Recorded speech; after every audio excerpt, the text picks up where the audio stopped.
आज मी एक जुगाडूवाली भाजी बनवली। ती कशी तर अशी, एका कढाईमध्ये मी तेल घातले, त्यामध्ये मोहरी घातली। मोहरी तडतडली की यामध्ये मी थोडीशी मूग डाळ भिजत घातलेली होती, ती घातलेली आहे। डाळ हलकीशी परतून घेतली आणि नंतर यामध्ये हिरवी मिरची, मीठ आणि लसूण एकत्र कुटून घेतलेलं होतं ते घातले।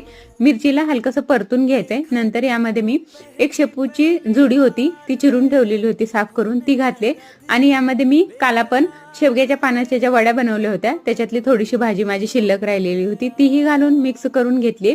नंतर झाकण ठेवले, 1 मिनिटभर हे झाकण असंच ठेवायचंय। नंतर झाकण काढून मिक्स केले याला। नंतर यामध्ये जाडसर वाटलेलं शेंगदाण्याचं कूट घातले आणि वरतून थोडासा पाण्याचा शितोडा दिलाय आणि मिक्स करून आणखीन हे मी 2-3 मिनिट झाकून ठेवले, तर भाजी तयार होते आपली।